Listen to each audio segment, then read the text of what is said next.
Hello, ladies and gentlemen. I'm sorry for the delay due to some technical issues. Now we are good to start. I am Dr. Choon, President of the Malaysian Menopause Society and consultant gynecologist at Pantai Hospital Cheras in Kuala Lumpur. I am the moderator for today's webinar. A very warm welcome to all of you to the OGSM Expert Webinar Series in collaboration with the Malaysian Menopause Society.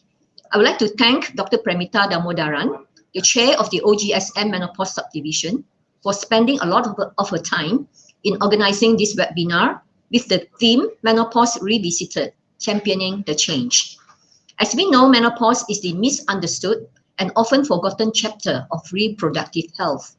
There is still much confusion in the management of women undergoing the change of life, especially if this change happens prematurely.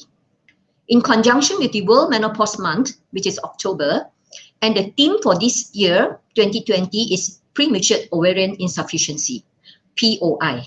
We have developed this webinar to debunk the misconceptions and arm you with the information necessary to help guide women through menopause and especially early menopause. We are very fortunate to have three renowned speakers today. All three of them are giving their presentation online live to update us on the enigma of POI by Professor Susan Davis, followed by the second speaker, Dr. Premitha Damodaran, who will speak on social media and its effects on menopause management. Then followed by the third speaker, Professor Rodney, who will speak on the truth behind hormones and the heart. Each presentation will be for 30 minutes, and we have half an hour for Q&A and panel discussion after completion of all the three presentations. You can type in your questions anytime. And I would like to take this opportunity to also thank Dr. Hu Meilin, the OGSM webinar coordinator, Bhaskaran Balakrishnan for IT support, and Prema for the communications. At the end of this webinar, you can go to the OGSM webinar website to print your e-certificate, and you will get your CPD points within few days. On behalf of the OMG Society of Malaysia and the Malaysian Menopause Society, I would like to express our deepest gratitude to our sponsor, Abbott, our speakers, and to all of you for taking time out on your busy schedule to attend this webinar. Thank you for your support and hope you will gain some new insights from this webinar. Without further ado, I would like to introduce our first speaker for today, Professor Susan Davis. She is an endocrinologist and an Australian National Health and Medical Research Council Senior Principal Research Fellow. She undertakes research in sex hormone action, depletion, and replacement. She is the current president of the International Menopause Society, past president of the Australasian Menopause Society, and a fellow of the Australian Academy of Health and Medical Sciences. She has over 420 peer-reviewed publications and has received numerous international awards for her research. She has demonstrated important leadership in the post-Women's Health Initiative era in translation and education of menopause-associated health issues to health practitioners, the community, and policymakers using novel approaches to improve clinical care and doctor-patient communication. Her other roles include authorship of international best practice guidelines for menopause, disease prevention, and sexual health. She also supervises PhD, postdoctoral, and clinical trainees. Let's welcome Professor Susan Davis to speak on the enigma of premature ovarian insufficiency. Prof. Susan, the floor is yours now. Thank you very much. And I'll just do the thing I need to do with sharing my screen. So please confirm that you can see my presentation now clearly. I can see you now. Great. You can see the presentation clearly? No, I can see you. The presentation. Not the presentation. Yes. Okay, I just shared the screen. I just did everything. You can see the presentation now? Not yet. Okay, I'll close this down again and do application window. I'll open it again. I'll do everything again. Application window now. Can you see that now? No, not yet. Yeah. Yes, it's coming. You got Yes. it? Oh, we're Yeah, got good. it. Good to go. Yes, very good. Yeah, we can start. So I won't repeat the title. Thank you for inviting me to participate in this webinar, which is particularly relevant because for World Menopause Day, we are focusing on the issue of premature ovarian insufficiency. So just to begin with, I do need to share with you that I have research support, predominantly competitive grants, and I do have honoraria and from various industry sources and also as an advisory board member. So we need to recognise that premature ovarian insufficiency is not actually menopause. It is a pathological condition when women lose their ovarian function before the age of 40. It can be temporary and intermittent because some women do have residual ovarian follicular activity. The prevalences are shown there. So 1 in 100 women will go through menopause or have loss of ovarian function before the age of 40. And the prevalence is probably greater if we include all the modern day iatrogenic causes. Now, the number 40 for 40 years of age is arbitrary, but after the age of 40, the incidence of menopause does increase tenfold. So it is a reasonable cutoff at which point we consider below the age of 40, this is a pathological event. Now, there are lots of causes, and I'm not going to go through these one by one. Perhaps the most important point is that 60% of women do not have a cause identified, yet a third of these will have affected family members. If we look at autoimmune causes, if these are identified, then there is a high prevalence of concurrent hypothyroidism. So that's a good signal that there is an autoimmune cause. And I'm going to talk about the most common X chromosome abnormalities. The others listed are far less common. So idiopathic is the most common. So women who have a first-degree relative who report menopause or ovarian failure before the age of 40 have a really high likelihood of experiencing POI themselves. The genes of greatest interest are chromosome X, chromosome 9, and chromosome 8. And it's often not appreciated that women who have a BRCA1 or 2 mutation are likely to go through menopause at a younger age, but not so premature ovarian insufficiency. For most of these women, their premature ovarian insufficiency is surgical removal of the ovaries. Now, chromosome abnormalities are seen predominantly in women with primary amenorrhea. So they're the women you need to be looking at very carefully for a chromosome abnormality. And the most common are the 45X0 or the 45X46XX mosaicism and other chromosome changes. The X chromosome also has a critical region which is identified as the POF1 gene, which is associated with Fragile X syndrome, which I'm going to talk about a bit more.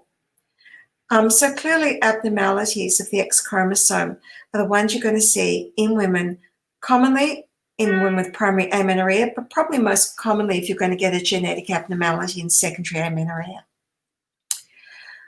So Fragile X mental retardation or FMR1 gene has been talked about a lot in recent years.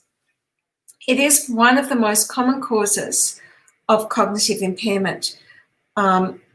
Children with this have particular facial features with a elongated face, prominent jaw, large ears, exhibit hyperactivity and autistic-like behaviour. And what one sees is on chromosome analysis is this funny-looking X chromosome. And this is because there's an expansion of the CGG repeat in an untranslated region. And there is less than 45 repeats is normal, but as the number of repeats increase, there is a likelihood of an abnormality, with 55 to 200 repeats representing a premutation. And just try and keep that number in your head for just a minute. It's not rare. It's more common in males and less common in females. Now, it explains up to 13% of familial cases and 3% of sporadic cases of POI. But if you reverse it, 20% of women who are identified as carrying the fragile X premutation will develop POI. So if there's a family history of this and a woman's identified as having the premutation, they're likely to develop the condition.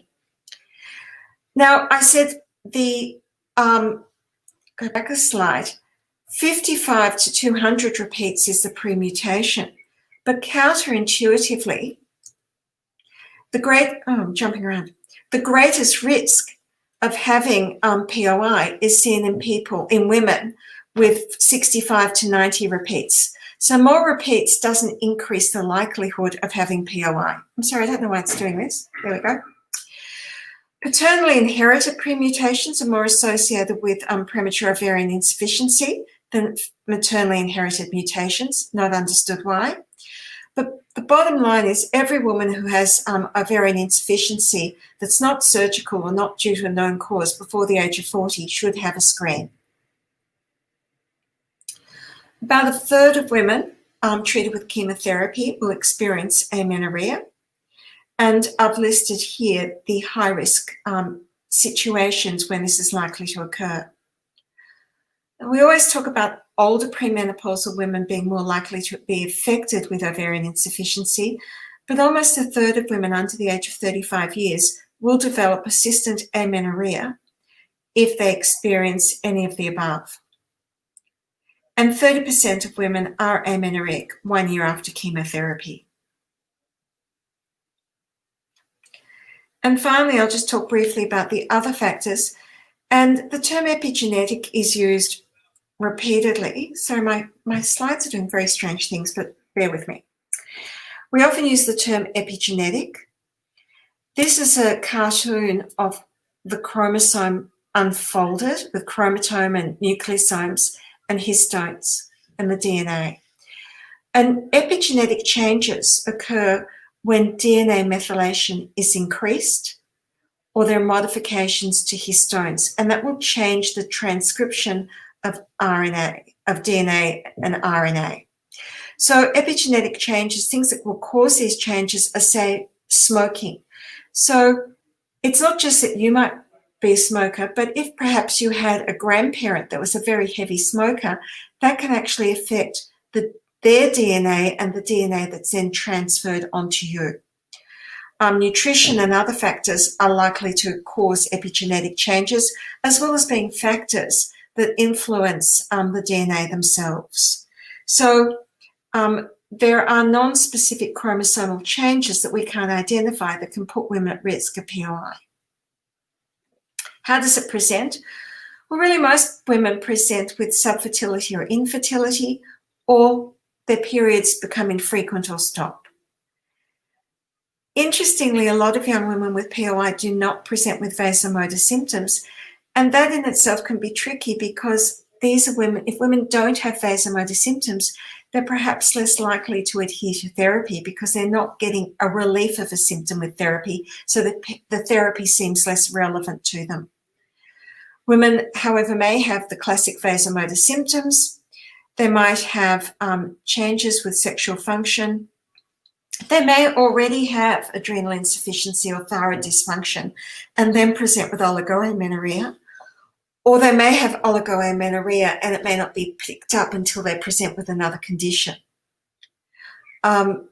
Unfortunately, too commonly, many years often transpire.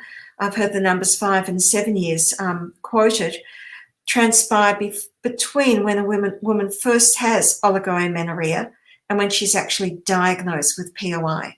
And during that time, many other changes will occur.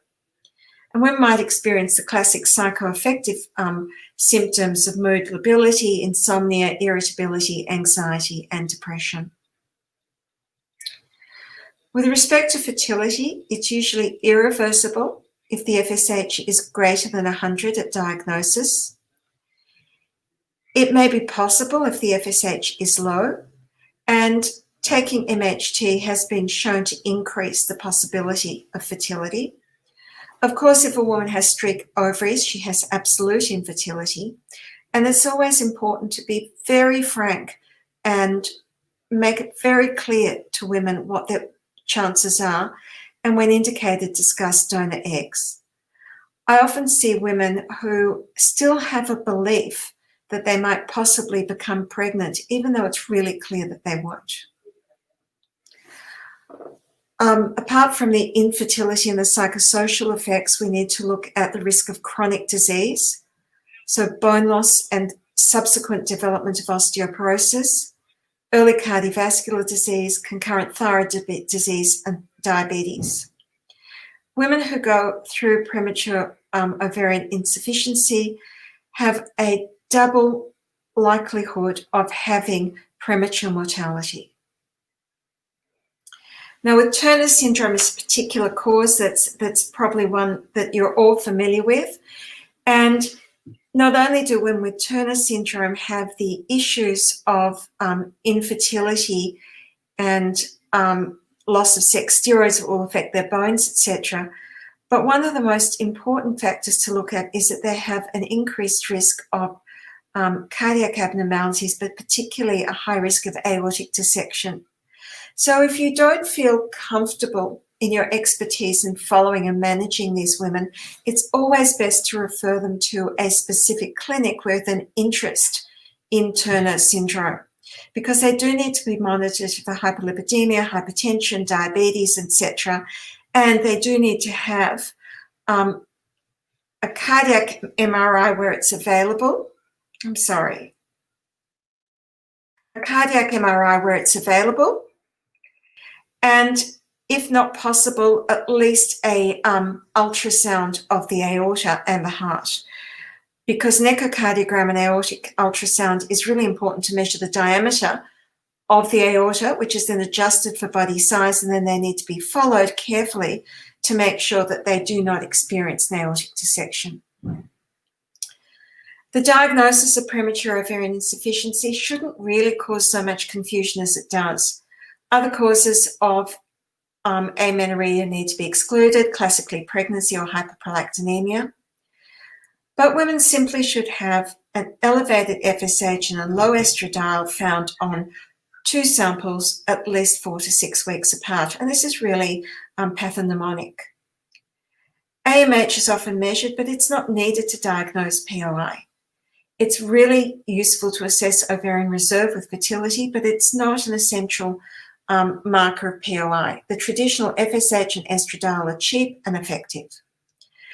Karyotypes and FMR1 gene permutation screen should be done.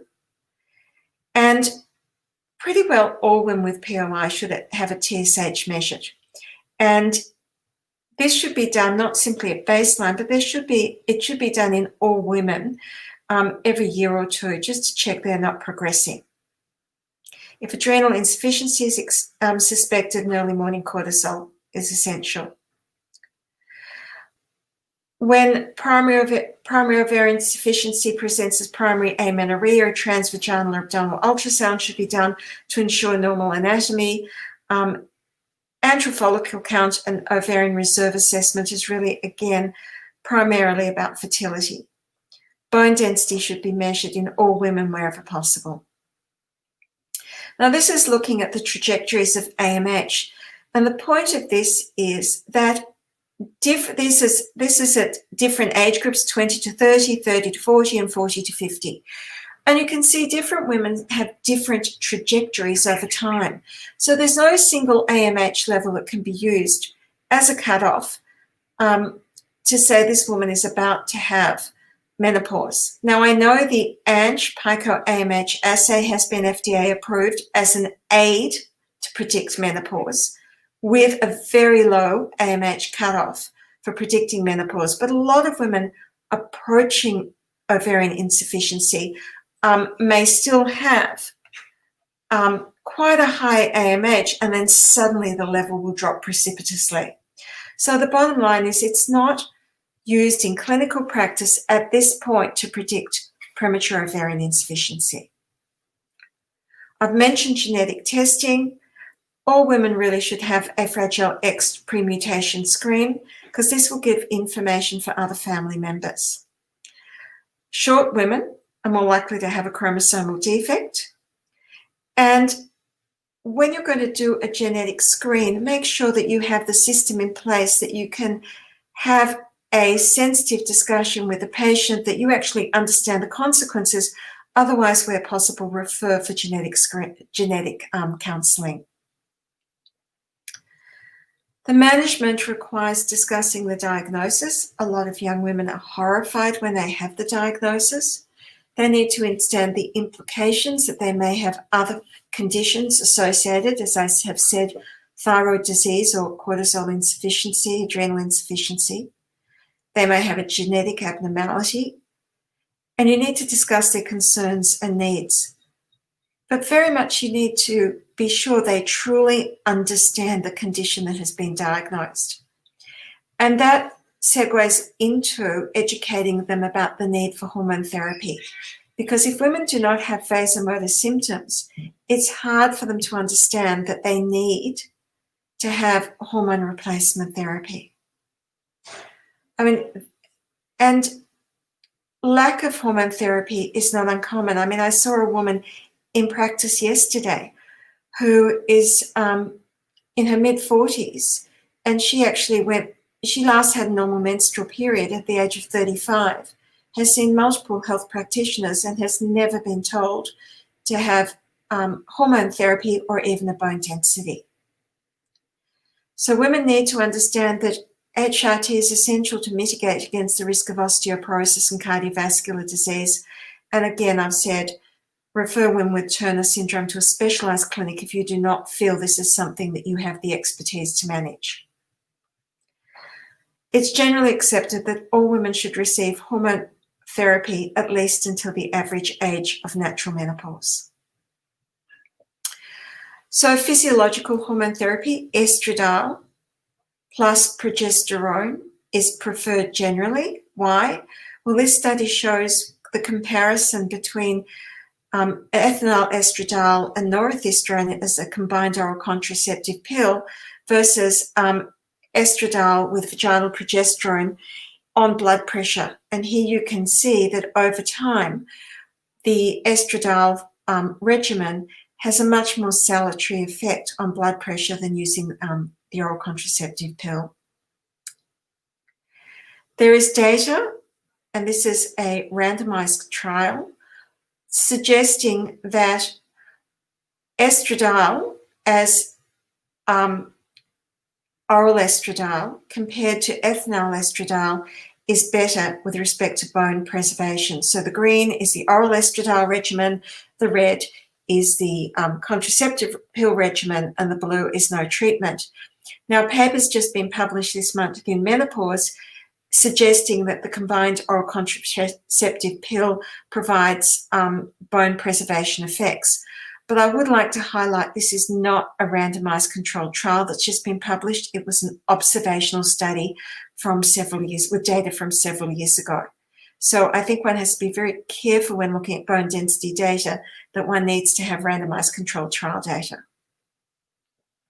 So physiological estradiol progesterone is preferred because it appears to provide better bone and cardiovascular protection. The oral contraceptive pill also can increase triglycerides, whereas estradiol and progesterone have much more appropriate effects on lipids. The cost may be an issue for some women, and we do accept for compliance, however, that some women may prefer to take the pill so as not to appear different from their friends. So having said that the non-contraceptive pill regimens are generally preferred, we would rather women take some hormones. So particularly for young women, it is easier if they can just be on the pill in terms of relationships with boyfriends, in terms of their peer group. And so we might accept for a few years that's what they do. And when they're ready, switch them across to a non-contraceptive pill regimen. Now, it seems the absolute obvious that one would not prescribe the contraceptive pill to a woman with premature ovarian insufficiency if she wanted to get pregnant. But surprisingly, we see this happen.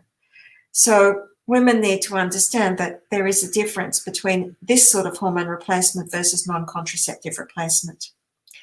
And I've listed here the general recommendations, and you can see that we tend to prescribe much higher doses for these young women to protect their bones than we would prescribe to a woman over the age of 50. This is just to remind you that we don't just talk about estrogen, but we also need to consider other hormones the ovaries make. And this results from meta-analysis published last year looking at testosterone levels that have been reported in studies of women who have undergone premature ovarian insufficiency. And even when they've adjusted for age and BMI, women who have undergone premature ovarian insufficiency have lower testosterone levels than their healthy counterparts. This is one study done a few years ago that looked at the effects of testosterone in women with POI, and in this study on bone density. And in this study, this was a study of karyotypically normal women who had spontaneous POI, and they were treated with estradiol and progesterone, or estradiol and progesterone with a testosterone patch. And what you can see here is that for the lumbar spine,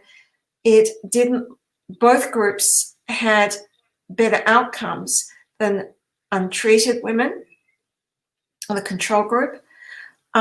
But with respect to the neck of femur, it appeared as though testosterone may have an effect. The difficulty of this study is that the dose of testosterone was a 150 patch, which is half of the dose we would use in postmenopausal women treating them with testosterone, where all the studies have used the 300 microgram patch. So the concern in this study was whether, in fact, these women were undertreated. So the jury is still out as to whether testosterone will benefit women with POI in terms of bone health. With respect to sexual health, we know from many studies that women with POI report impaired sexual function compared to age-matched controls. And even with systemic estrogen replacement, this persists, and women with POI report more difficulty with lubrication and more pain with intercourse than pain-matched controls. Whether adding testosterone will help these women has not been established. We know in healthy postmenopausal women with low libido causing distress that testosterone will improve sexual function. This has not been established in women with POI. The only quality study was one done by Karen Miller, and that was actually of women with hypopituitism therefore they had combined adrenal insufficiency and ovarian insufficiency. And in that study, testosterone replacement improved sexual function, and it also improved bone density. But those women were profoundly testosterone deficient. But it's important to remember that women may need vaginal estrogen for their vaginal health, and you might consider a trial of testosterone in women who are complaining of low desire despite adequate estrogen. So in women who wish to maintain the possibility of spontaneous ovulation, combined contraceptives should be avoided. Human ovarian tissue cryopreservation is still considered experimental, and it should be offered only in institutions with institutional board oversight. And presently, oocyte donation is considered the established and most accepted option for these women. So in summary, POI is common. It has serious, often debilitating long-term consequences for the affected women, and indeed often for their partner because it affects them and their partner. It has profound impacts on psychological well-being, and these should not be ignored. Early initiation of hormone therapy is strongly recommended, which means early diagnosis. Vaginal estrogen should be considered, as well as testosterone if sexual function persists as a problem for women after estrogen therapy. So thank you for your time and for listening. And I'll stop there. Thank you, Professor Susan Davies, for an excellent presentation and very informative. We'll take questions at the end of the 3 lectures. Now, I would like to continue with our second topic. The speaker is Dr. Premitha Damodaran. She's a consultant obstetrician and gynecologist at Pantai Hospital in Kuala Lumpur. She graduated as an ONG in 1995, subsequently continued teaching and working in University Malaya till she left for the private practice in 2001. She's presently the chair of the menopause subdivision of the OGSM. Under this umbrella, she personally designed the society's menopause website, www.menopausefacts.org, which was launched in October 2017 for both the public and medical sector. She is also the chair of the CPG for Management of Menopause in Malaysia, which is targeted for 2021. She has held office in both the Malaysian Menopause Society and Malaysian Osteoporosis Society. She has also authored a chapter on menopause and hormone replacement therapy in Essentials of Gynaecology in the 1st, 2nd, and 3rd edition. She has been on the expert panel of all 4 clinical practice guidelines for osteoporosis in Malaysia between 2001 to 2015. She has also been involved in the clinical guidelines for the options in management of menopause in 2004, management of anemia in pregnancy and postpartum in 2012, and management of endometriosis in 2016. Now let's welcome Dr. Premitha Damodaran to present social media and its effects on menopause management. Dr. Premitha. Cannot hear you, Premitha. Unmute.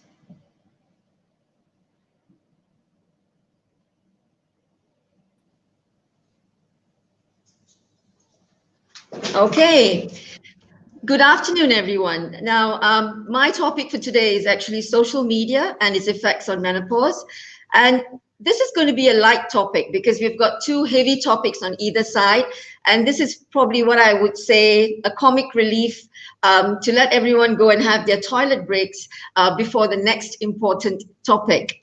Now, let me get this organized. Yeah, so these are my disclosures in advance. Now, it was way back in April of this year when we were all locked down, and every Sunday I used to see this message popping up on my phone, and it was only one Sunday that I actually paid attention to it. And when I paid attention to it, I found that I was doing a lot of screen time, and it was clearly written here, more than 30% from the last week. So then it got me interested in what was I looking, what was I screening? And of course, WhatsApp covered 11 hours of one whole week, and that was daunting to me. And that means more than an hour a day, I was reading my WhatsApp messages. Now, unfortunately, with the lockdown, started my foray into the Korean dramas, and that's why the Netflix hours became worse. And that's actually, to my dismay, not stopped yet. But that's me, and I suddenly realized that I grew up in this particular era, and now I am living this particular era. I grew up in the era where I was the remote control for my parents when they wanted to change channels. I used to read newspapers, and now I read digital news.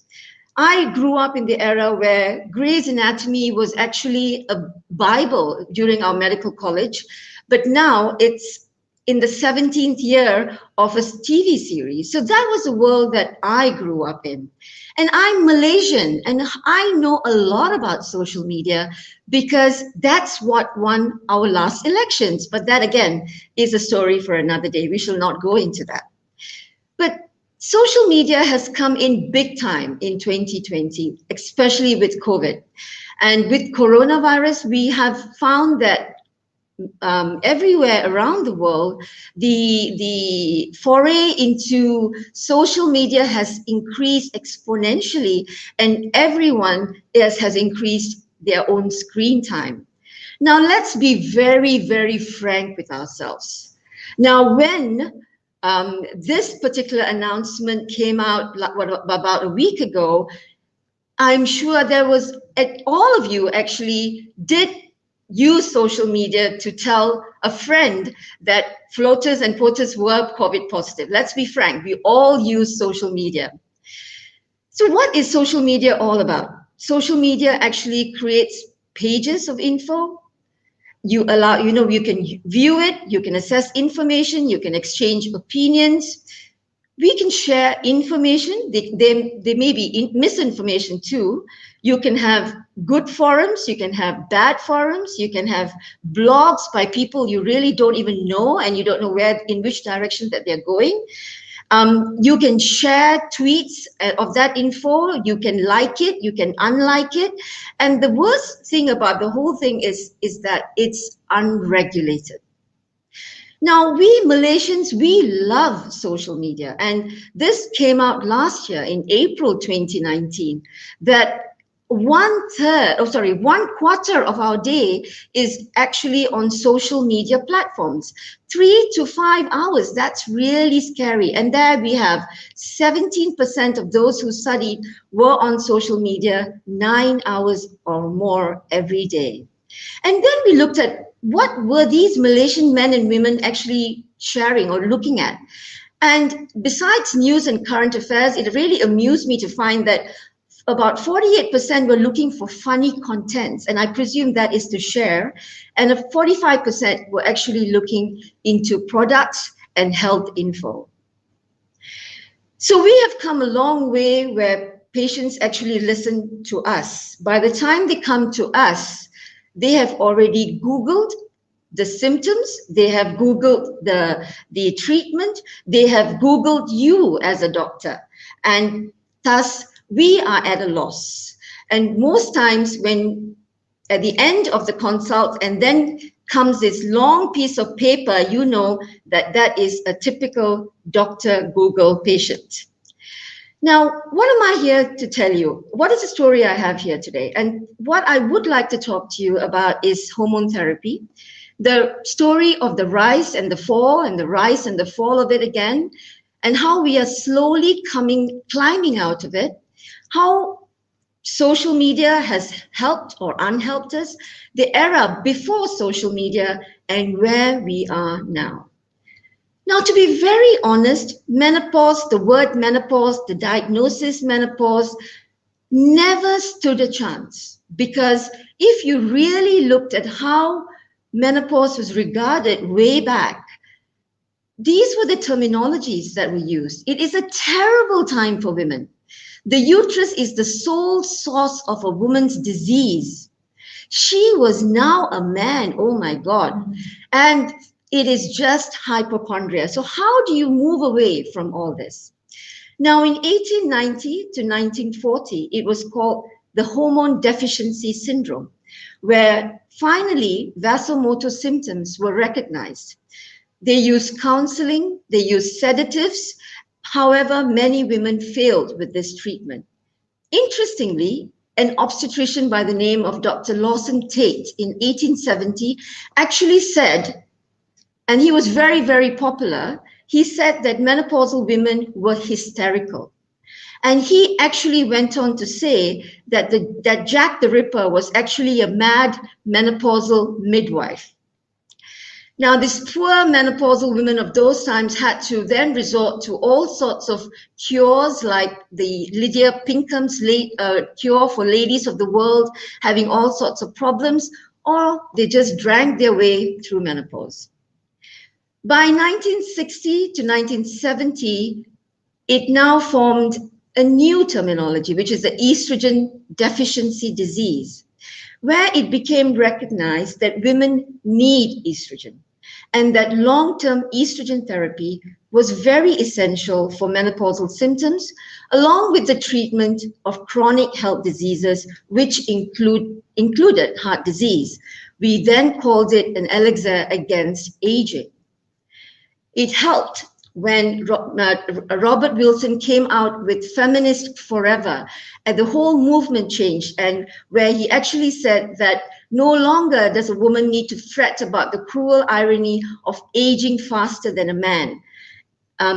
She can be healthy, and a woman past 40 can still maintain her sexuality and not let it decline rapidly. So all for the feminist movement. And with the feminist movement and women's liberation came the oral contraceptives. About 10 years later, after oral contraceptives came aboard, we found that there was a raised incidence of blood clots, there was strokes, and so this was then looked at with a different light. By 1975 and 78, there were also increased cases of endometrial cancer reported in women who were only taking estrogen, because at that point, women were only taking estrogen and there was no addition of progesterone to save the uterus. FDA then brought out the fact that all estrogen products should contain messages that estrogen has been proved effective for only hot flushes and vaginal dryness, but carries a risk of cancer and blood clots. This was one of the earliest papers that came out, which said that unopposed estrogen, which was the norm at that particular point, was associated with an increased risk of endometrial cancer. So if estrogen was taken up to about 5 years, the risk was 5 times more. And when it goes up to above 7 years, 13.9 times more. So this put the brakes on hormone replacement therapy. The first downfall actually started because the risk of cancer came up, the risk of clots came out, the annual prescriptions actually took a beating, and many women stopped their hormones. Slowly, things changed. By the late 1980s, progestins were added, and we found that cut down the risk of endometrial cancer. FDA then came in to say that estrogen was good for the bones and osteoporosis. We were looking at estrogen with the heart, and we found that with the PEPI trial, estrogen and estrogen progestins were actually showed to improve lipoproteins and reduce fibrinogen levels. And this was then said to help with the heart. But the HER study then put a little spanner in the works, because with the HER study, the events of coronary heart disease was definitely more in the first year of hormone therapy use. And then we started changing the whole recommendations to the fact that do not use hormone therapy in women with established coronary heart disease. There is an increased risk of thromboembolic events and gallbladder disease. So don't start, don't stop, because the more you take it, the risk of coronary heart disease was actually shown to decrease. So women were in this estrogen dilemma. Do they take it? Do they not take it? If they take it, what would their risks be? Along the same time, another big event was happening around the world. Social media started taking off. 1997, Google.com got registered, and along the way, a lot of other avenues came along. YouTube somewhere in 2005, and my favorite, WhatsApp, was in 2009. With all the new social media platforms came blogs, forums, Twitters, where poor quality of information was passed. It was all one's personal viewpoint, and we knew that bad news always travels first. As I said, the share buttons didn't help, and these were forums that had no legal implications. They could go in any direction, and what was interesting was that at the end or the side of every page were exciting stories that could take you into a different direction completely. And then came search engines. And when you look at search engines, they were not exactly very true. And if you take Wikipedia, for example, it took most of its messages from Medscape, but only up to about 76%. Now, it's not only the layperson that looked at social media. Doctors also Google. Let's be frank about it. And this particular study that was done in 2016 actually showed that when a physician needs to know info in 10 minutes, most of them would use Dr. Google. 70% of physicians use them when they need quick info. And interestingly, thank God they didn't have gynecologists in this particular study. They looked at primary care and cardiology, oncology, neurology, and dermatology and pulmonology. They found that especially oncologists needed Dr. Google up to 4 times a day. Well, along came the fact that we were now approaching 2002, and that's when the major downfall of HRT actually began. And this was really interesting because WHI was a carefully orchestrated PR blitz. Let's look at names, which is Jacques Rousseau, let's look at dates. Now, the whole WHI data did not come out in journals when it first came out. It came out in a press conference. And this press conference was held on July 9th. And it showed that there was a 22% increase in total cardiovascular disease, 29% increase in heart attacks, 41% increase in strokes, and a doubling of the rate of blood clots in women who had been on the CEE and MPA arm of the huge WHI study. It was supposed to continue for 8.5 years, but was stopped at 5.2 years. So now this was on July 9th. Doctors never knew anything about it.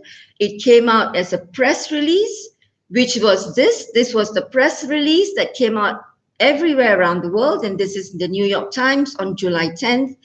But it was only 1 week later that JAMA actually came out with the actual study. So there was 1 week of limbo when we did not know what was actually happening. What were the actual study about? What were the actual figures all about?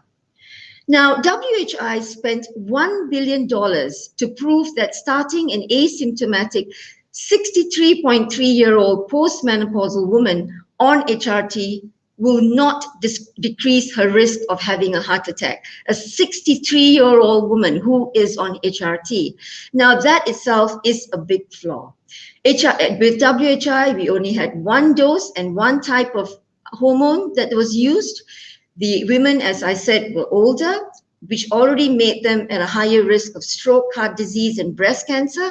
Most of them were already overweight, again, increasing their medical risks. And the study had high dropout rates and a flawed methodology all along.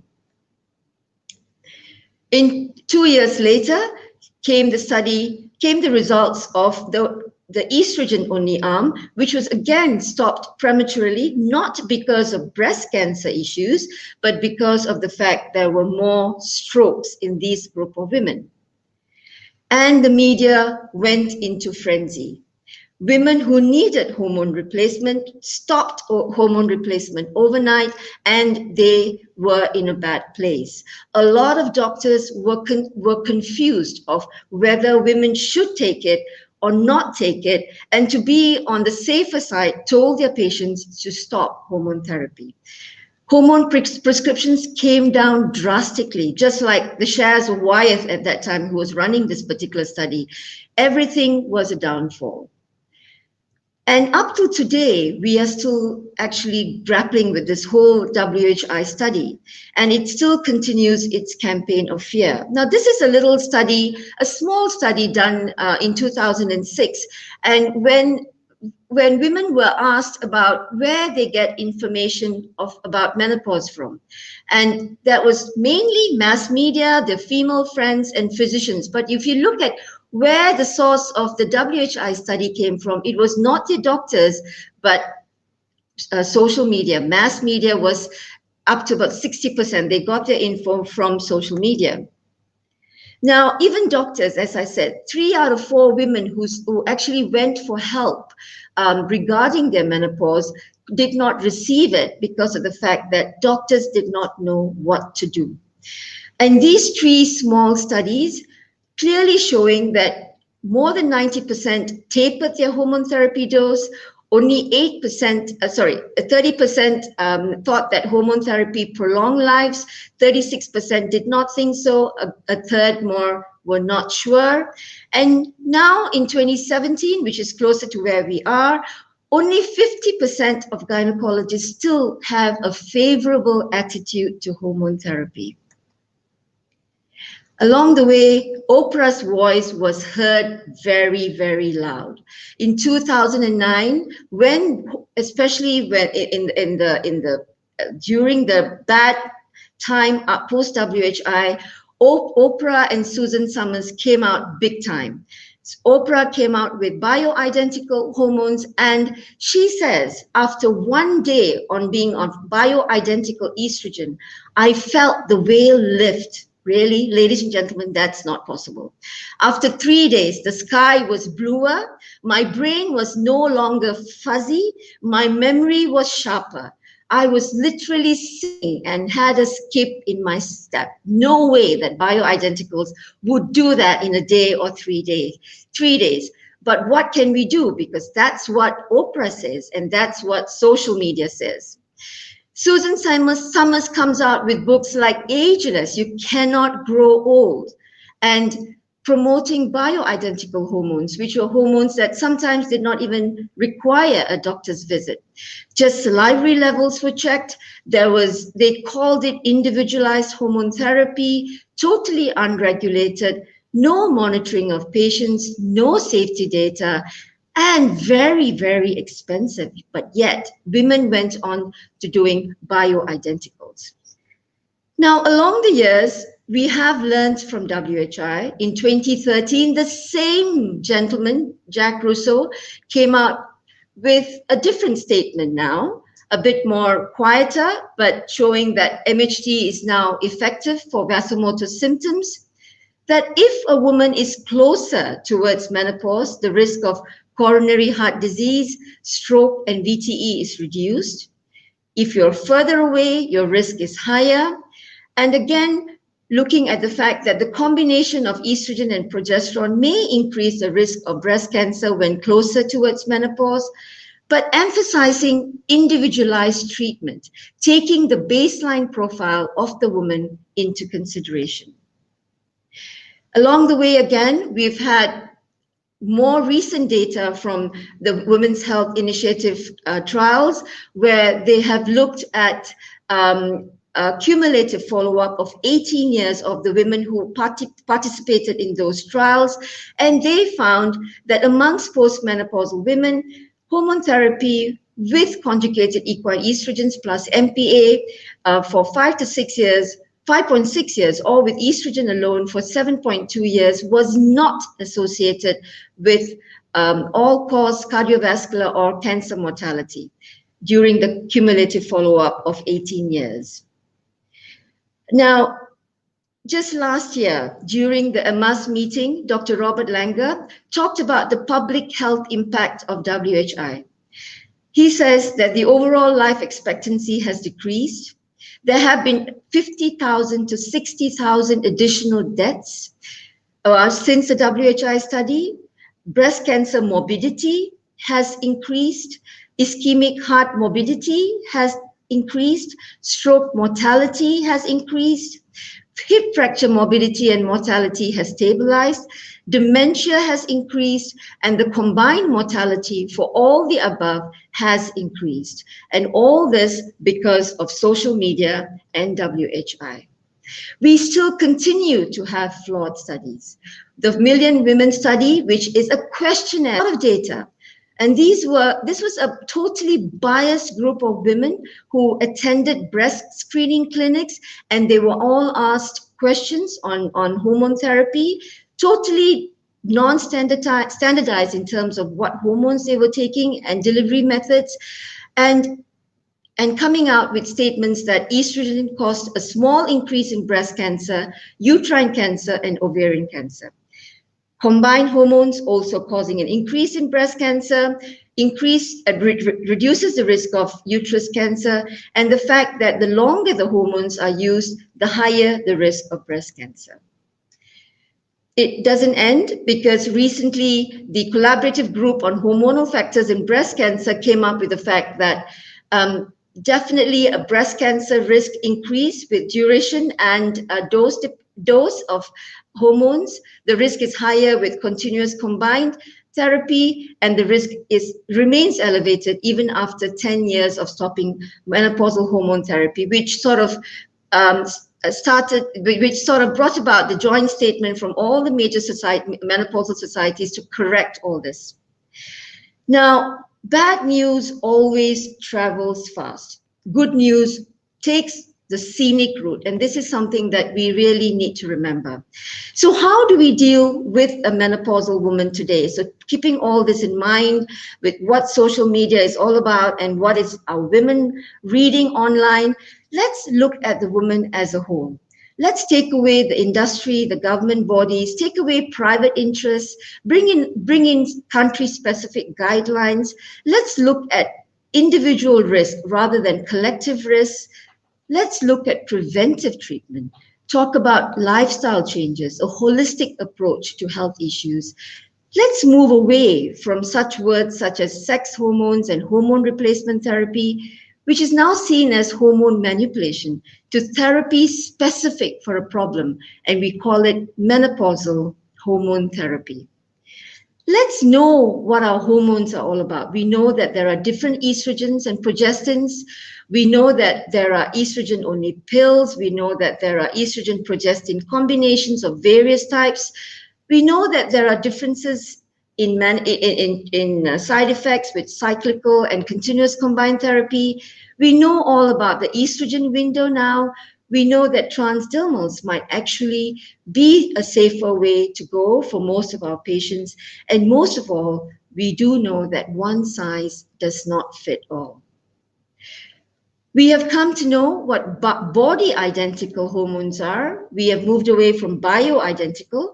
We now have body identical hormones, which are hormones which are precise duplicates of estradiol, estriol, estrone, progesterone, DHEA, testosterone. And these are safe and regulated. They have lesser effects on the breast and cardiovascular system.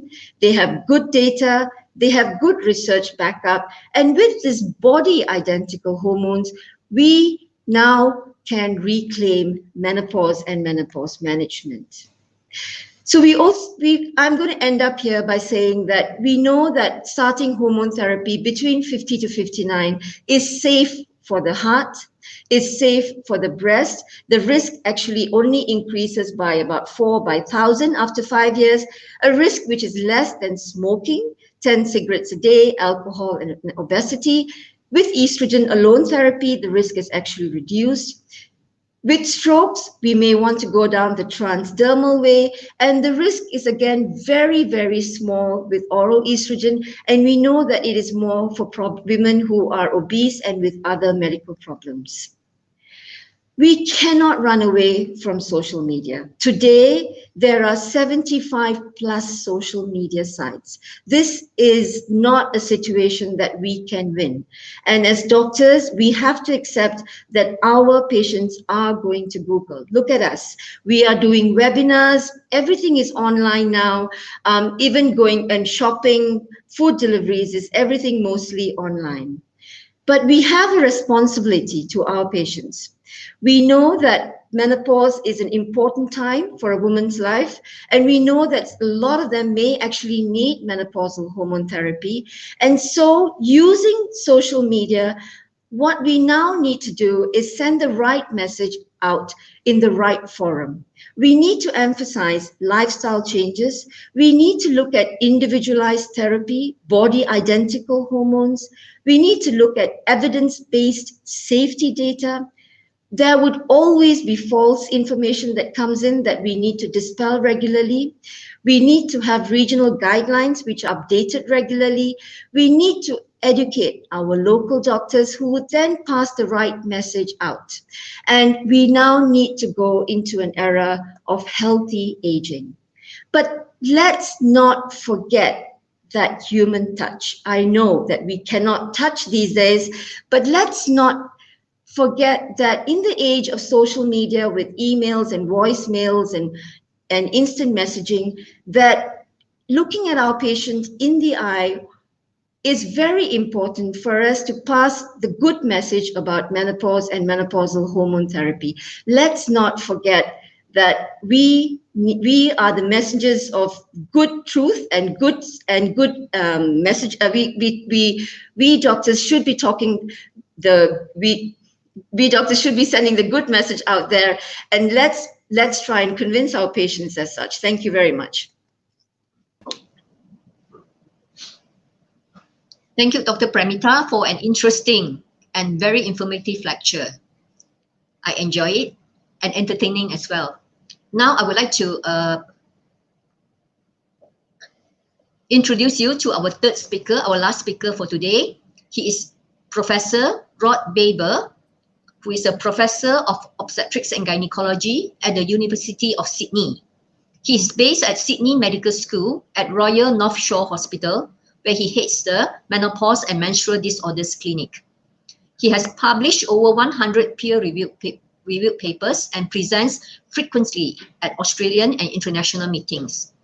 Professor Baber is a past president of the International Menopause Society and current editor-in-chief of Climatric, the Journal of the International Menopause Society.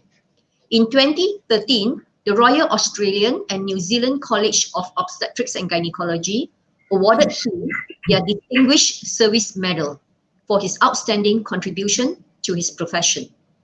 And again, in 2018, the Government of Australia awarded him membership of the Order of Australia for outstanding contributions to obstetrics and gynecology in the field of clinical medicine and research. Now, with great pleasure, I welcome Professor Rodney Baber to present the truth behind hormones and the heart. Professor, you may take the floor now. Dr. Ho, thank you very much. It's great to be here. I, like you, have enjoyed the first two presentations very much. It's great. So I'll see what I can do about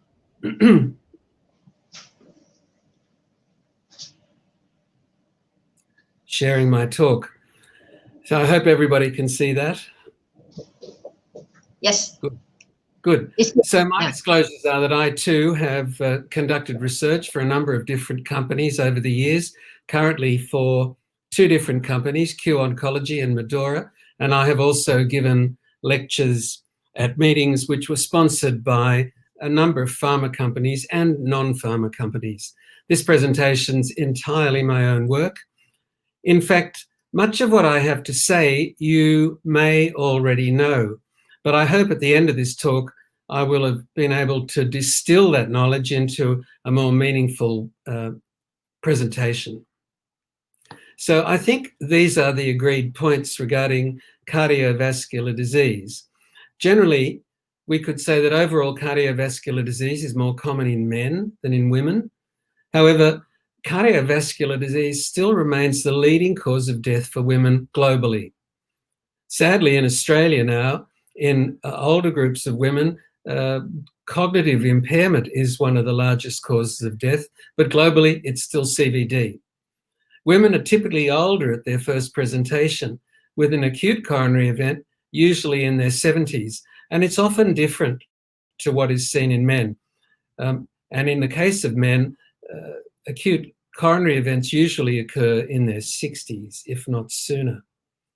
And it has been postulated that estrogens, principally via their effects on the vascular endothelium, may serve as a protective factor in premenopausal women. Now, if you look at this slide on the left, you can see some British data which shows on that graph that it's quite clear that cardiovascular disease is more common in men, and it's particularly more common in men than women in younger age groups. But as time goes by, women try to catch up. If you look on the right, you can see US data from NHANES data divided into age cohorts for men and women. And you can see that in the younger age groups, in the 20s, in the 30s, up to the mid-40s, men are ahead of women. But after that time, it appears as though women start to sneak ahead of men in prevalence of cardiovascular disease. And the question is, of course, is that related to the menopause? And if we look at this data, which is from the Framingham study, over 40 years ago, you can see very clearly that regardless of the age at which your menopause occurs, then compared to women of the same age as you, with the same risk factors as you, who are still menstruating, your risk of cardiovascular disease is significantly increased, even if your menopause occurs after the age of 50. Why might that be? Well, there are a number of causes. Central adiposity increases, endothelial function worsens, lipid profiles worsen, insulin resistance increases, hypertension becomes more prevalent, and hemostatic factors tend to become more prothrombotic. And so the question we have to ask ourselves is, firstly, is estrogen implicated in those changes? And secondly, if it is implicated, will it have an effect if we give estrogen back after the menopause? Now, these are the cardiovascular effects of estrogen. Firstly, the effects are both genomic and non-genomic. The rapid non-genomic effects are mediated by the GPER1 membrane receptor. Estrogen is associated with changes in reactive oxygen species. So low estrogen levels lead to increased ROS and therefore to oxidative damage. Estrogen also acts centrally to regulate sympathetic activity and transducers of baro and chemoreceptors. And finally, estrogen also upregulates the apoprotein B100 receptor, which leads to lowering of total cholesterol and LDL and increased hepatic HDL synthesis. So there are plausible reasons why estrogen might have an effect. But one of the most significant effects, of course, is its effect on nitric oxide. Estrogen increases nitric oxide synthetase activity and consequently nitric oxide levels. And as a consequence of that, there are a number of critically important changes associated with cardiovascular health that are changed. And you can see all of those listed here. And if we look at the endothelium itself, there are a number of different effects which estrogen has, and which estrogen has in different ways in different parts of the microcirculation. So it's a busy slide. Just look at my red rectangle. In epicardial arteries, what you see is an effect of estrogen by lowering LDL, increasing HDL, and reducing adhesion molecules. In the small arteries and in the arterioles, the predominant estrogen effect is by reducing reactive oxygen species and therefore by reducing inflammatory cytokines. And in the capillaries, the principal action is the effect of nitric oxide on relaxing smooth muscle and therefore improving flow-induced arterial vasodilatation. So there are certainly plausible mechanisms by which estrogen before the menopause might account for the changes that we see in cardiovascular risk when estrogen is withdrawn at the time of the menopause. So what about postmenopausal use of MHT? If we go back to risk factors that are common for cardiovascular disease, we can see from this meta-analysis of 107 RCTs that estrogen's effects are quite beneficial in a number of different areas. The blue bars represent all forms of HRT, the yellow transdermal, and the orange bars are oral. And you can see that insulin resistance is reduced by all forms of HRT, but more by oral than transdermal. The LDL to HDL ratio is improved by all forms of HRT, but more by oral. Triglycerides are increased by oral therapy, but not by transdermal therapy. Mean blood pressure is slightly reduced by all forms of HRT and oral, and waist circumference is slightly reduced by HRT, as it was called when these trials were done. And finally, abdominal fat, to the surprise and consternation of many of our patients, is actually not increased by HRT or MHT, it's reduced. So there are a number of important parameters there which suggest that HRT may have a beneficial role on cardiovascular health after the menopause. But perhaps the most important of all is the effect on coronary artery atherosclerosis.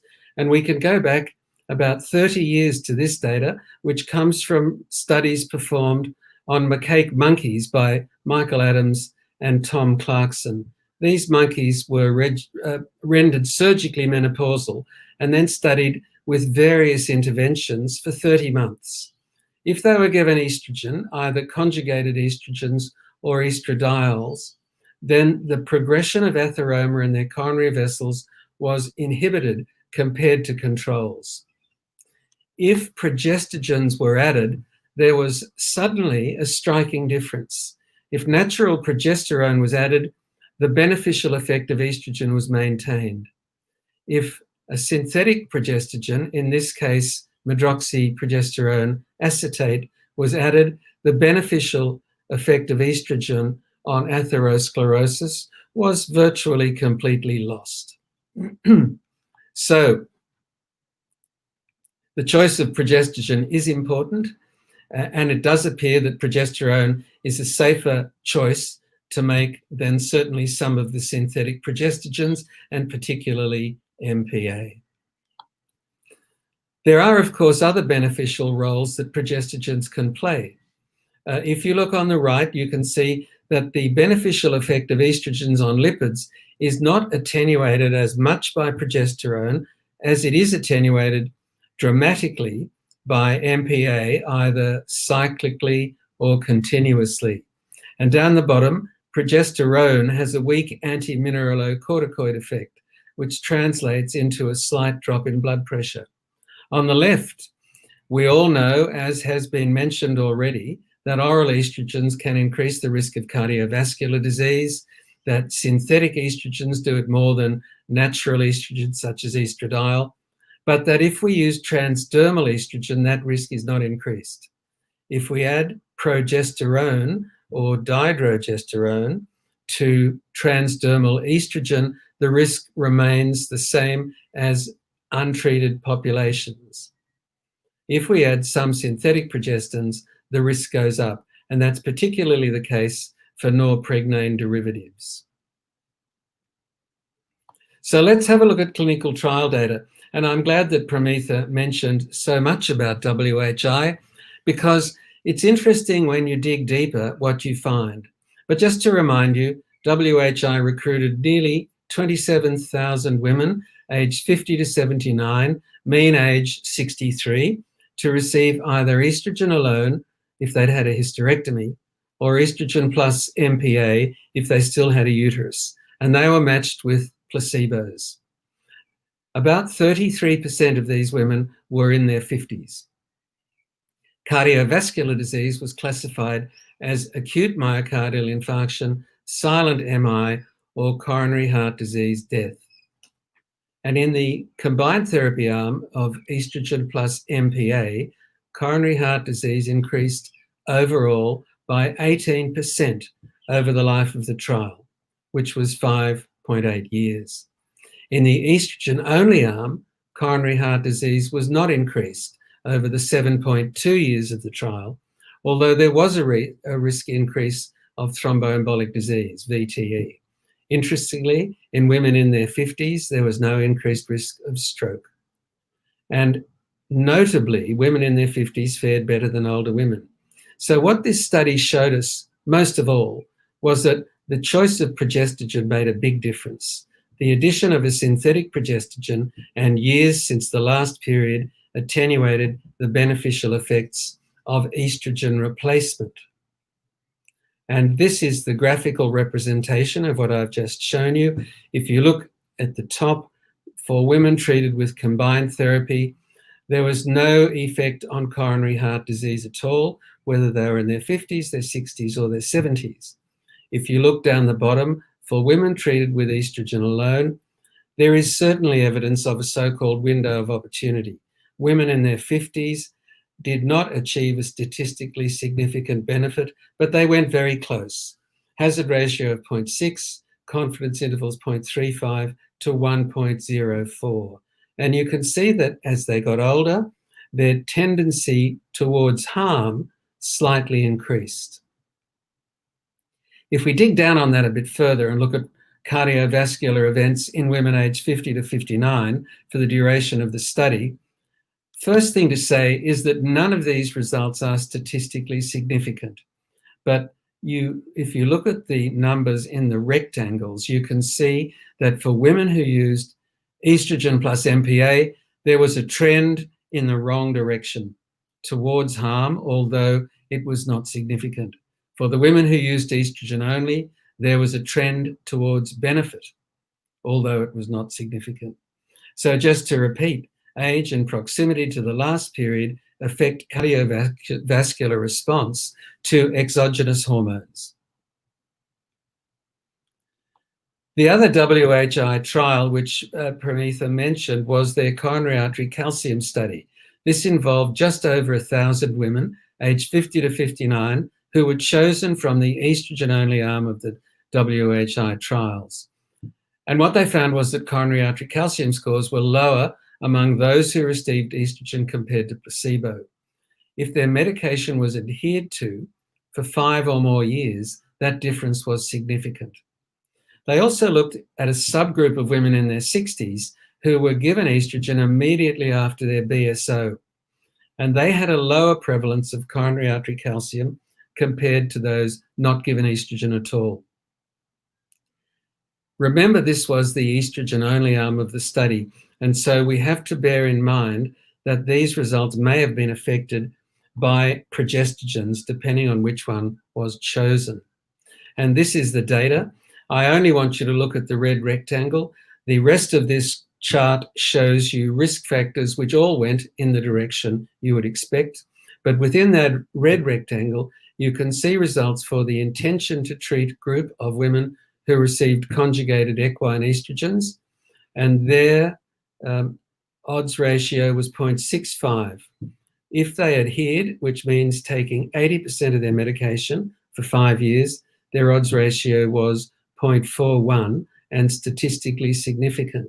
So this lends further evidence and plausibility to the concept that hormone replacement or estrogen replacement or menopause hormone therapy may have beneficial effects on cardiovascular health in the right women. And then Premitha also mentioned the mortality data, and I just wanted to introduce mortality into our discussion at this stage to remind you that that's also an important issue. Of course, we want to live a long time, but we also want to live healthily for most of that time that we're alive. And in this data, which was 18-year follow-up data published by Joanne Manson in 2017, you can see that all-cause mortality was reduced in the 50 to 59-year-old age group of those women who took either form of hormone therapy compared to placebo. On the other hand, mortality was unchanged in women who, in terms of cardiovascular health or indeed cancer mortality. And that's an important measure for us to remember as well. In the long-term follow-up of the Women's Health Initiative, no one who took hormone therapy in either arm of the study was more likely to die of anything than the women who took placebo. But there is an age difference and an age response effect, and I wanted to talk to you about the timing hypothesis. This was first introduced by Tom Clarkson. This data was published, pardon me, in Menopause in 2013.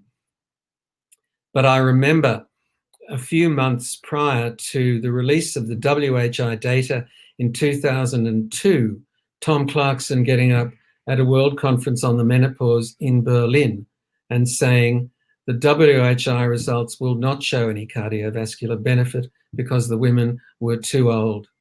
And the reason he said that was that he had data from his animal studies which showed precisely that.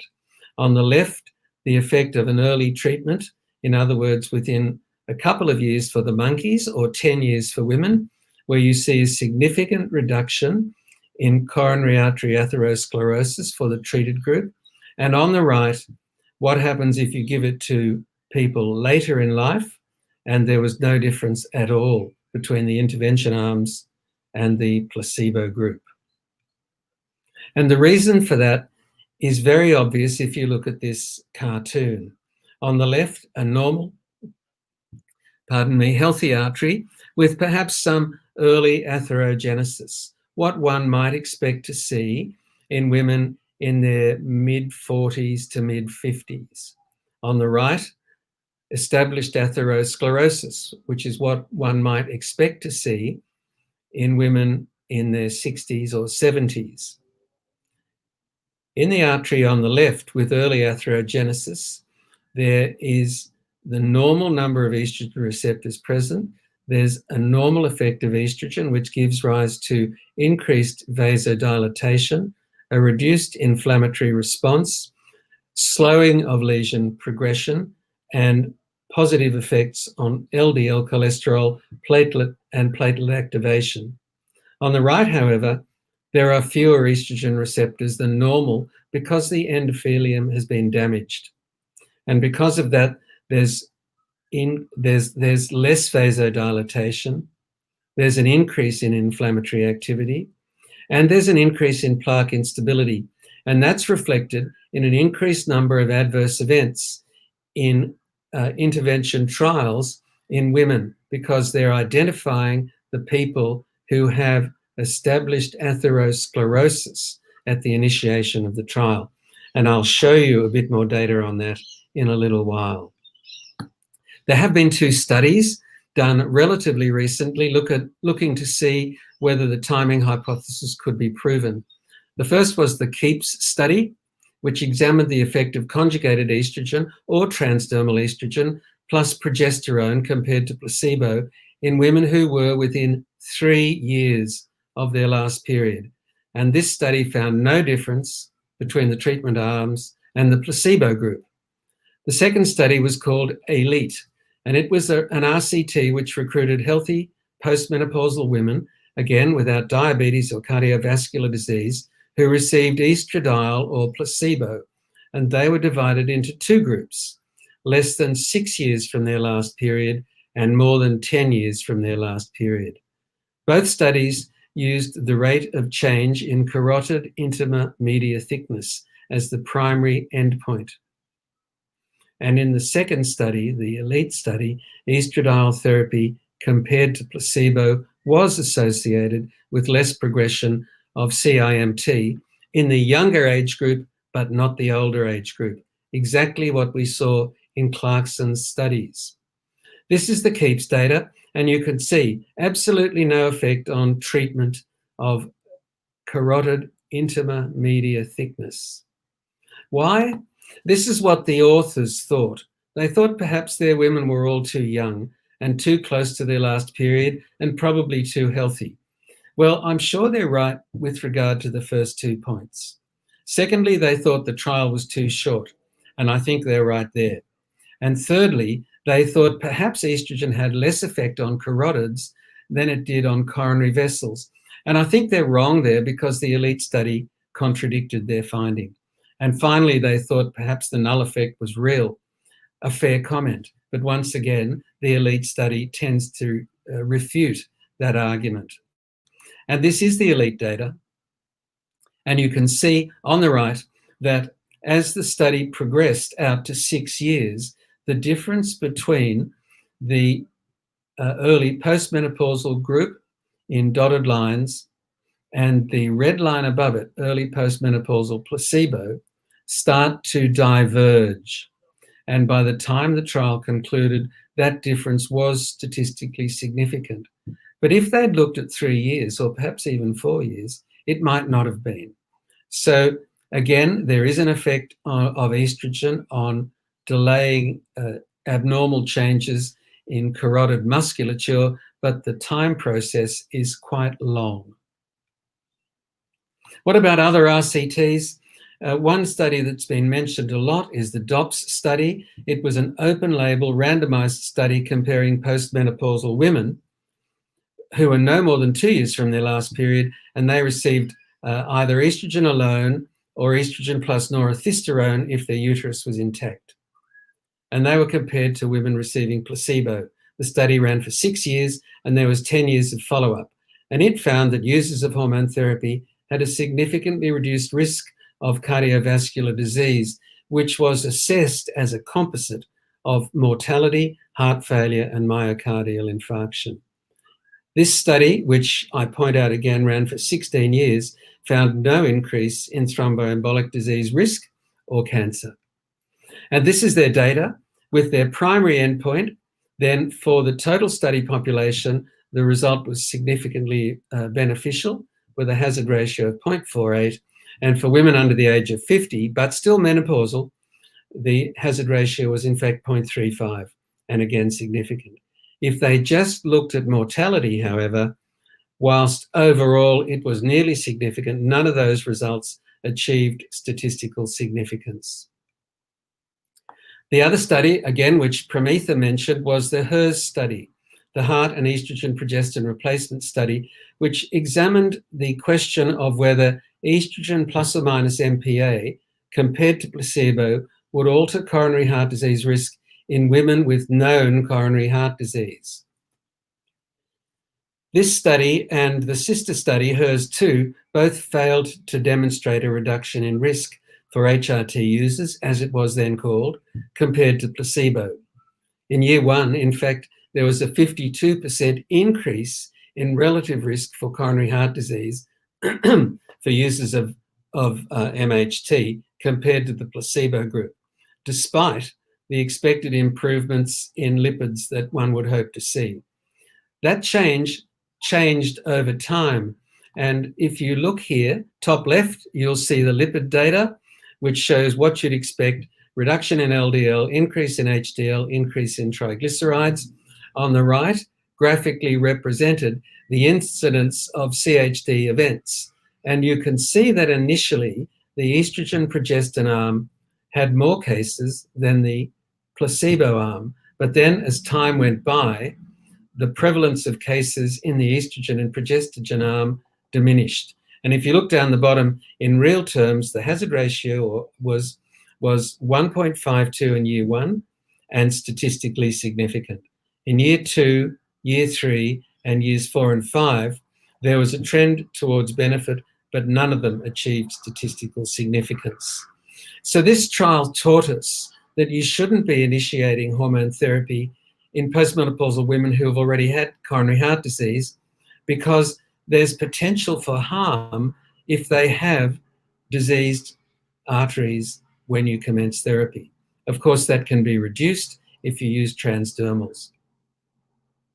Let's finally have a look at systematic reviews and meta-analyses. I want to show you just 3. A 2006 meta-analysis of 23 trials involving 39,000 women, which found that HRT decreased the risk of coronary heart disease in younger postmenopausal women within 10 years of their last period. The same group in 2009 conducted a meta-analysis of 16 RCTs with 19,000 women and found a reduction in all-cause mortality for younger women within 10 years of their last period who were using HRT compared to placebo. And a 2015 Cochrane systematic review found a reduced risk of coronary heart disease and all-cause mortality for users of MHT within 10 years of their last period, but not for women who initiated therapy more than 10 years after their last period. And this review did not advocate the use of MHT for primary prevention of coronary heart disease. This is the first study showing coronary heart disease events are reduced in younger women within 10 years of their last period who chose to use menopausal hormone therapy rather than placebo, and the hazard ratio there 0.32 and statistically significant. No change one way or the other for older women. For mortality data, this study, again, 19 trials, the relative risk was 0.73, so a 27% reduction in mortality for younger women who used HRT or MHT. But bear in mind, this data is strongly influenced by the Women's Health Initiative data. And finally, the Cochrane data, which, if you look at the top, for women who started hormone replacement therapy within 10 years of the last period, there was a reduction in all-cause mortality and a reduction in coronary heart disease. For women who started more than 10 years after the last period, no change in all-cause mortality or coronary heart disease. Both those groups showed an increase in thromboembolic disease. Stroke was not increased in the women who started therapy, and this is mostly oral therapy, remember, within 10 years of their last period. Roger Lobo, a few years ago, published a trial looking at mortality and coronary heart disease and mortality overall associated with the use of menopausal hormone therapy. And I've put asterisks next to the trials which were statistically significant. There was an observational meta-analysis which showed a hazard ratio of 0.78, an RCT meta-analysis with a hazard ratio of 0.73, and a Bayesian meta-analysis calculation with a risk reduction of 0.72. The Women's Health Initiative combined groups actually showed a reduction in mortality overall of 0.70. The WHI 13-year estrogen-only data showed a hazard ratio of 0.78, which was not significant. The E plus P arm, it was 0.88. The Cochrane systematic review and meta-analysis showed overall 0.70, which was significant. The DOPS studies, as I've just shown you, were not. And Finnish registry data, which I haven't shown you, did show statistically significant advantages in terms of mortality for analysis of the data both pre and post WHI. The point being that treatment regimens may have changed as a consequence of WHI. So just to conclude, estrogen exerts protective effects on cardiovascular health in premenopausal women via several different mechanisms. Initiating MHT when women's hearts are younger and their arteries are more susceptible to estrogen could well decrease the risk of heart disease and all-cause mortality in later life. Initiating MHT more than 10 years after the last period does not appear to have any cardiovascular benefit, and it may be harmful. MHT should not be used for primary or secondary prevention of coronary heart disease at present. There are a number of reasons for that. As we've seen, oral therapy can increase thromboembolic risk.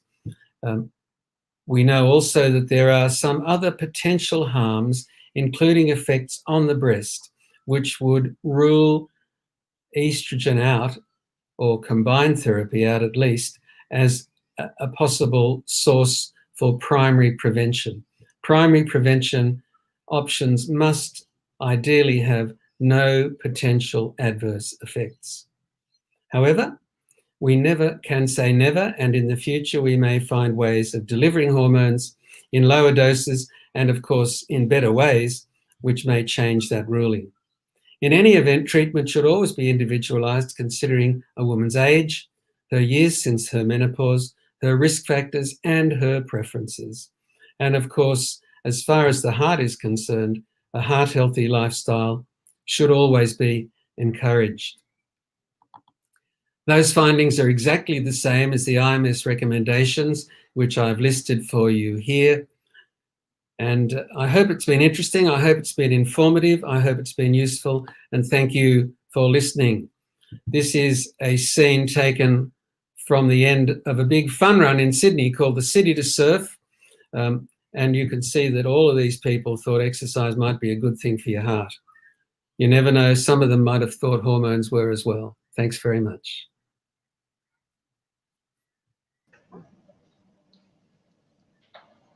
Thank you, Professor Rodney Baber, for an excellent lecture, as usual. And now we would like to open the floor to question. Today we have 450 participants. So I guess there'll be lots of questions. And I will start off with the first question that is from Dr. Malcolm Pushparash. He asked, Professor Rodney Baber, are women with severe vasomotor symptoms more likely to have cardiac events in postmenopause? Are vasomotor symptoms associated with coronary heart disease in menopause? That's a good question. There is some evidence to suggest that. There is epidemiological data from Geeta Mishra's group in Queensland, which showed after correcting for all sorts of other cardiovascular risk factors, severe hot flushes were in fact linked to cardiovascular risk. And Rebecca Thurston has data from the study of women across the nation, which specifically showed that if hot flushes were common in younger women, that was associated with adverse endothelial function, a finding which wasn't seen with hot flushes in older women. Sue might like to have something to say about that. I think we have to be cautious that I think the data is very uncertain. And I think it's very difficult to adjust in observational studies for a lot of other factors. I mean, although we adjust, they're still observational. So Rebecca Thurston's data is in very small numbers of women. So I don't think we really know yet. Yes, now should we go to the next question? It's for Professor Susan Davis. Is there an increasing trend of women suffering POI from years past till today? So in terms of my clinical observation, if you take out the iatrogenic ones, the surgical menopause, like the BRCA1 women and chemotherapy, my general feeling is possibly there is. However, we just did a study of 7,000 Australian women, non-healthcare seeking women, and the prevalence was about 1% for women aged 18 to 39. So the prevalence in our cross-sectional study was not higher than what's previously been reported. So I just wonder if we're more conscious of it or whether as experts we're seeing more patients referred. But I don't think we have any clear data that that it's more common spontaneously other than, spontaneous POI versus iatrogenic. Thank you, Professor Susan. The next question, I think I'll give it to Dr. Premitha from Peter C. Can the panel comment on the associated risk of MHT with ovarian cancer? I think what the data has actually shown is that there have been some studies that have shown that there is an increased risk with towards ovarian cancer, but at the end of the day, when the data is actually looked into, there is no increased risk towards ovarian cancer. We can be quite safe about that. So reduced risk of endometrial cancer, reduced risk of, or rather no change with ovarian cancer, even though the numbers have shown that, with a large cohort, there might be a slight increased risk. And more would be, and again, no increased risk of cervical cancer. So I think we can be quite safe with the ovarian cancer aspect. Thank you, Dr. Premitha. And we also have questions from Bangladesh. Dr. Said Zinat. What is the role of tibolone regarding cardiovascular disease? I think Prof. Rod Baber. Well, there's a little bit of a shadow over tibolone because initially in the studies it was shown that tibolone reduced HDL cholesterol. Then there was a counter argument that it increased HDL2, a subgroup of HDL. But the biggest issue, I think, is that it does tend to lower HDL cholesterol. Professor Davis, is there a role of tibolone in a treatment of POI, premature ovarian insufficiency? I'm going back to the last question, though. I don't think there's epidemic. None of the studies have shown increased cardiovascular events with tibolone. It's not prothrombotic. No, I agree with that. Yeah, I generally would not recommend tibolone for POI. And if you have a woman perhaps who had POI who's in her 40s and gone beyond the acute period, 45 plus, you might switch her across. And it would depend on, you'd have to have a pretty good reason to do it. But we do believe that the best therapy for women with POI is estradiol, which is what their ovaries are not making. So I'd probably generally counsel against it, but sometimes we all have to do things a little bit differently in exceptional circumstances. So it's not contraindicated. It's perhaps not first choice. I think Dr. Premitha has something to say. No, I'm fine. I was just reading the next question. All right. I'm very interested in the body identical hormones. This is the first time I heard it. Can you elaborate on that? Well, actually, I'm going to leave it to the Australian speakers because body identical is all in Australia. So I know that Dr. Rod Weber has written a lot about body identical. So let's hear it from the horse's mouth. Oh. The horse? Right. Yes. Just hang on a second. Well, I think the differentiate for us here in Australia, and I'm sure for you in Malaysia, I can't speak for every country in the world, the differentiating feature is body identical is hormones which are made under strict supervision and strict regulation, and which are identical to the hormones which are produced in the human body. Of course, they're made from plant sources, but they are made under strict supervision and control.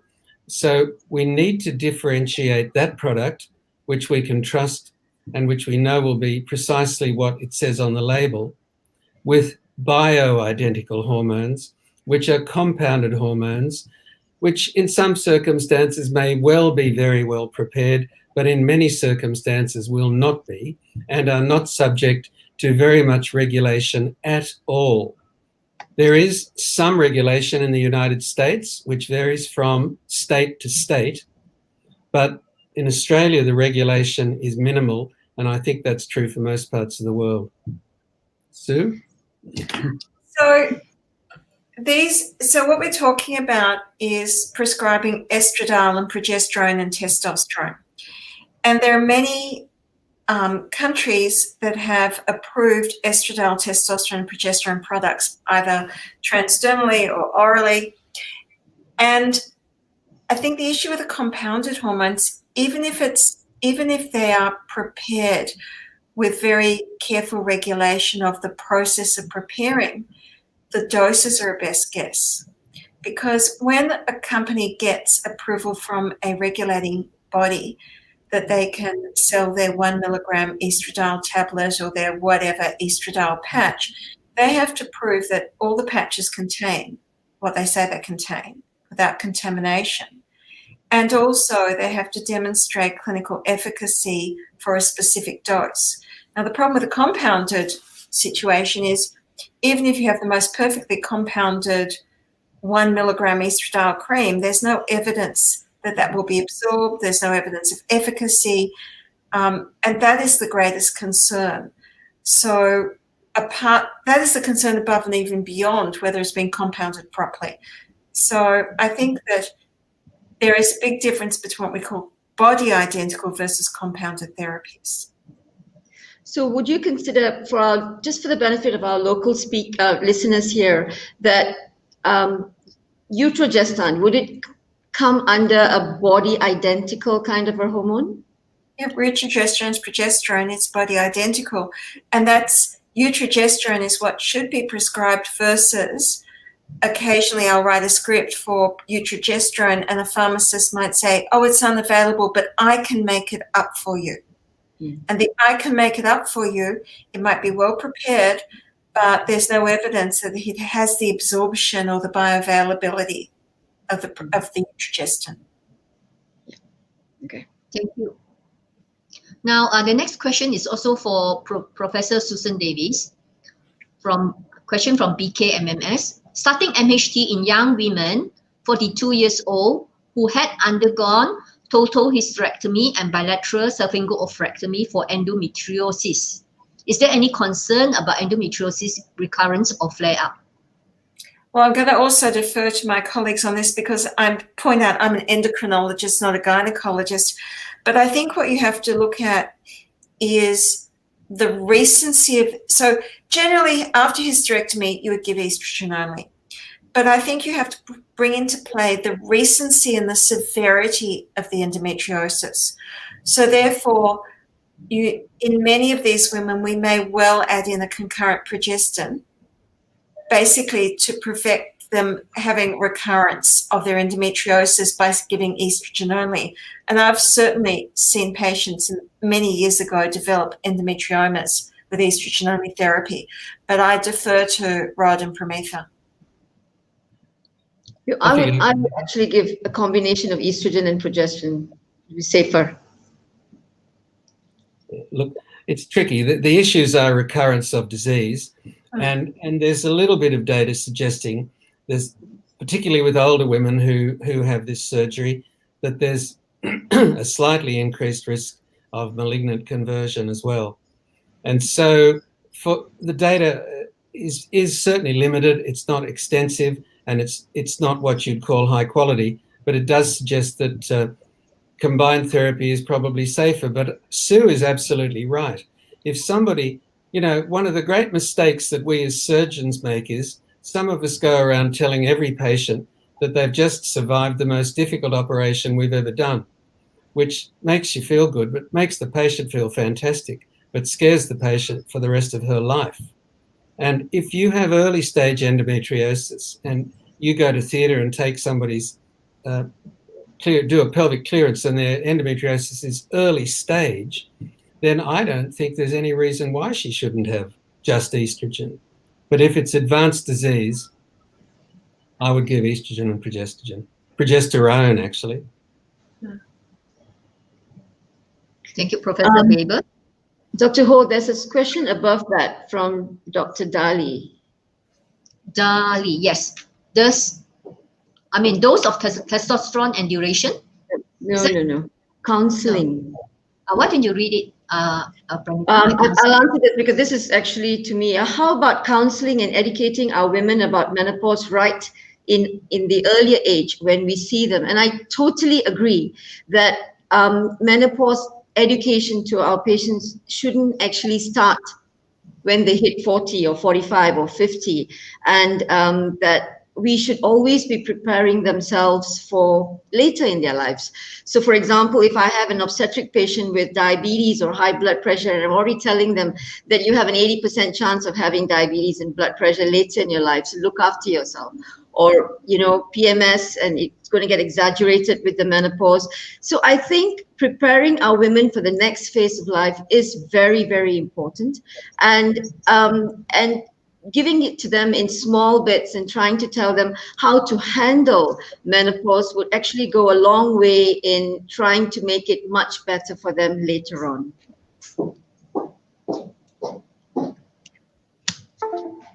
Yes, thank you, Dr. Premitha.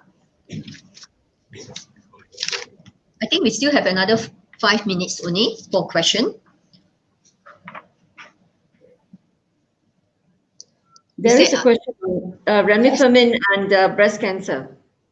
Yes. All right. So can we start patient who had been diagnosed with breast cancer with remifemin for her vasomotor symptoms or any other options? Dr. Weber? Go, Dr. Weber.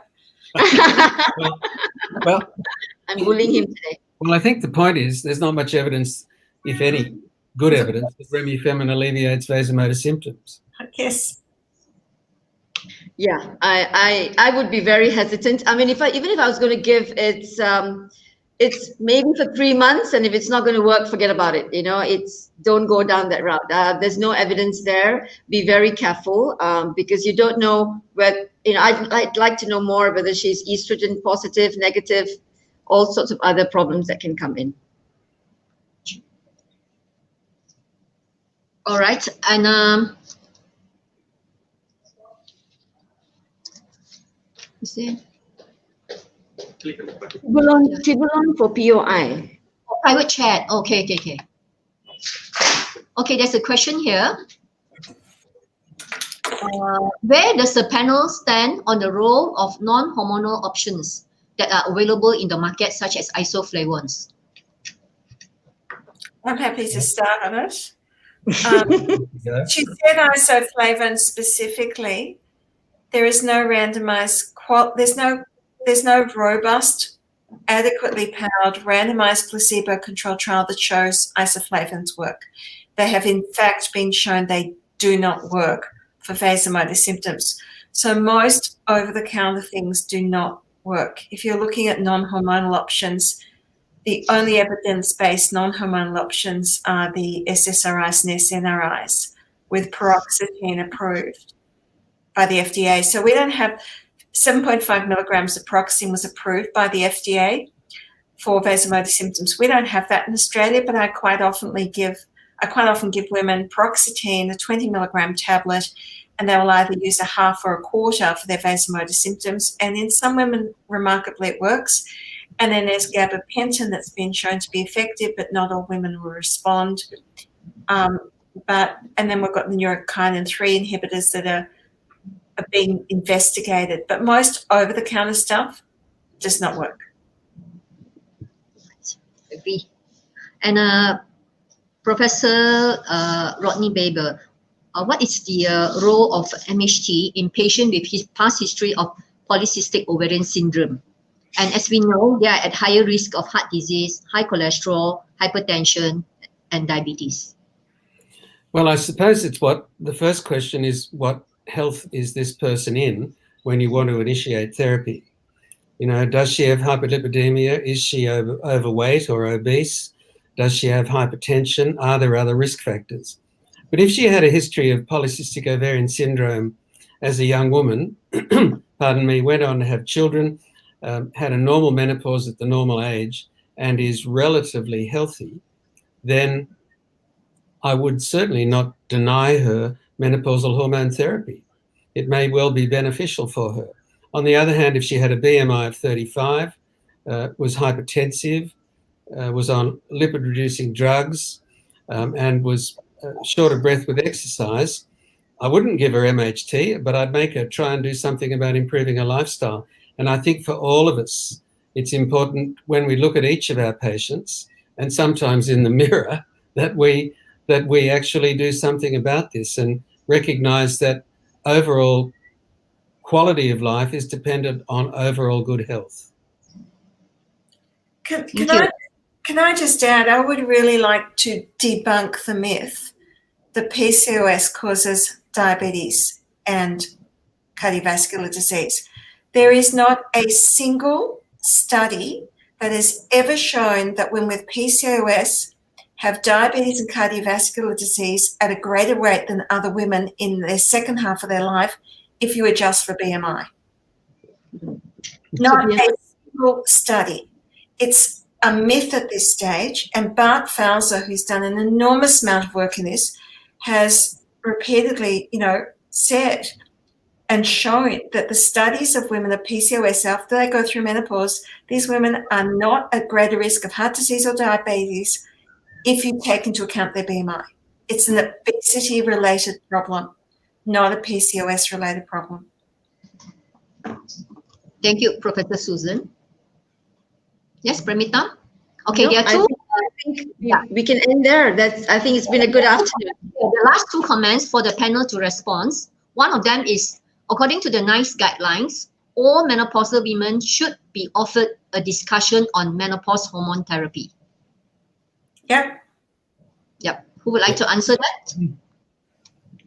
I think it's fair. Sorry, go ahead. No, I've go stopped. ahead. Premitha. Okay, out. I think all women should actually have a discussion about menopause, and I think that's really important. They should know where they stand. They should have a counseling session about what are the symptoms and how to look after themselves, and knowing that menopausal hormone therapy would be an option for them if they need it. And I think that's really very important to give them the proper insight about MHT based on their health at that particular point. Yes. And the last comment is MHT recommended for all, is it recommended for menopausal women to take MHT? That's the last comment. Just answer that. You have to individualize your treatment. Yes, all right. I think What's the question? Should all women take MHT? yeah, is it recommended for menopausal women to take MHT? Rather, that probably means it should all women take MHT. It's probably the question. Not all. Yeah, not. I don't think it's all. It's a comment from J Dai. Okay. No, it's not all. Yeah, not all. Anyway, from today's three interesting lectures, we learned that if a woman has POI, she should be recommended menopause hormone therapy until the age of natural menopause, or even longer, at least until the age of natural menopause. And tibolone is not suitable for patients with premature ovarian insufficiency. All right. And regarding the cardiac status, I think we should start menopause hormone therapy early, and it's beneficial to the patients for those without contraindications. Okay, so menopause hormone therapy is still beneficial if started early and to the right patients. Okay, and I would like to thank all our three speakers for their very informative lectures, and also on behalf of the OGSM and Malaysian Menopause Society, I would like to express our profound appreciation to all those who have attended our events. And you, after this, can go to the OGSM website to download your e-certificate, and we'll give you your e-points in a few days, your CPD points in a few days' time. All right. Thank you very much, and wish you all the best. Thank you. Thank you. Thank you, everybody. Thank you, Dr. Beba. Thank you, Susan. Thank you for joining me in this webinar, and happy World Menopause Day to all and everyone around. Bye. Bye. Bye.